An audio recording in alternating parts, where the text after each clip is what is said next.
Pessoal, tudo bem? Sejam bem-vindos ao podcast do Banco BV, o Economia em 5 Minutos. Eu sou o Roberto Padovani e junto com o Carlos Lopes, a gente vai conversar essa semana sobre o cenário global. Bom, uma coisa curiosa é que quando a gente montou os cenários para mercados e economia brasileira em 2022, a gente imaginou duas fontes principais de ruídos e instabilidades. O mais importante era o cenário externo, isso porque a inflação estava e está em alta em boa parte dos países, o que obriga os bancos centrais no mundo todo a subir taxa de juros, e com mais inflação e mais juros é natural que você desacelere o crescimento global. Além disso, a gente tem tido muitas tensões geopolíticas na Europa e na Ásia, o que faz com que essa perda de fôlego no crescimento seja reforçada. Mas além disso, a gente percebia uma segunda fonte de ruído e essa local, que era o processo político eleitoral no Brasil. Mas o que a gente percebeu ao longo de todo o ano, no entanto, é que os investidores estavam muito tranquilos em relação à dinâmica eleitoral, por vários motivos. O primeiro deles é de que a gente já tem um aprendizado desde 1989, desde o processo de redemocratização aqui no Brasil, de que as transições políticas acontecem sem grandes rupturas institucionais, sem guinadas nas regras econômicas, com poucas alterações abruptas na agenda da economia. Portanto, os mercados estavam certamente confiantes com base nesse histórico dos últimos anos. Além disso, o processo eleitoral foi peculiar. As eleições estão sendo muito disputadas, o que obriga os candidatos a caminharem para o centro, moderar seu discurso, alterarem seus programas e agenda econômica.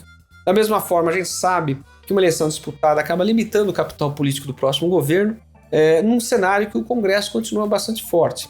Então, esse equilíbrio de forças faz com que não haja grandes novidades na gestão da economia. E, além disso, tem um ambiente global complicado que tende a punir erros de gestão. A gente também aprendeu isso no Brasil. Então, uma coisa importante é que a gente tem aprendido muito sobre o ambiente político institucional no Brasil e já entendemos, pelos últimos anos, de que a gente pode ter um ambiente de maior estabilidade. Nesse caso, o que resta é prestar atenção no cenário global. E aí tem tido muitas novidades. Eu vou pedir para o Carlos descrever um pouco os desafios atuais e como isso pode bater na economia brasileira. O principal acontecimento na economia internacional tem sido a retirada de estímulo dos bancos centrais, né? Os bancos centrais subindo juros e vendendo muito dos ativos que eles compraram durante a pandemia, bem antes disso também, mas intensificaram muito essa compra durante a pandemia, e agora precisam reverter esse processo, já que a inflação subiu bastante e continua alta e resistente. A inflação, ela está projetada para cair, né, para voltar para níveis um pouco mais baixos no ano que vem, mas ainda a gente vê muita resistência da inflação, particularmente na inflação de serviços, de salários, de contratos no mercado imobiliário nos Estados Unidos, por exemplo, porque a alta de juros sinalizada e implementada pelo Banco Central até agora, e seu efeito sobre o mercado, ainda não foi suficiente para afetar a atividade econômica, ou principalmente esses segmentos, de maneira intensa o suficiente para que as pessoas acreditem que a inflação vai convergir para a meta rapidamente. Então, com isso, embora a gente esteja vivendo um ambiente de desaceleração do crescimento global, a gente ainda tem uma inflação muito alta e resistente, então isso tem obrigado os bancos centrais a continuarem, né, até intensificarem essa retirada de estímulo.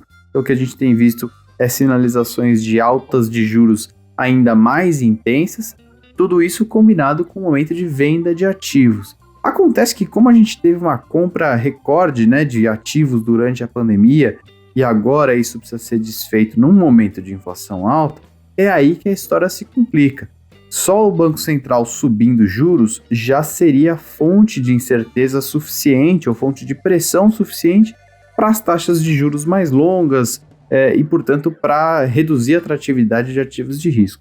Acontece que quando você tem que subir juros e, ao mesmo tempo, vender ativos, está aumentando muito, está jogando ativos no mercado, isso aumenta a oferta, faz com que o preço deles caia e a taxa de juros suba ainda mais. Então, o efeito sobre as taxas de juros dessa estratégia dos bancos centrais, ele é ampliado nesse momento e por isso que traz tanta aflição, tanta tensão para os mercados nesse momento em que não se tem uma boa noção para onde não só os juros básicos vão, mas para onde as taxas de juros de mercado vão e como isso vai afetar o mercado. Então essa continua sendo a principal fonte de incerteza e que deve continuar sendo um tema importante ao longo do próximo ano. Pessoal, é isso. Obrigado por mais esse episódio. Um abraço.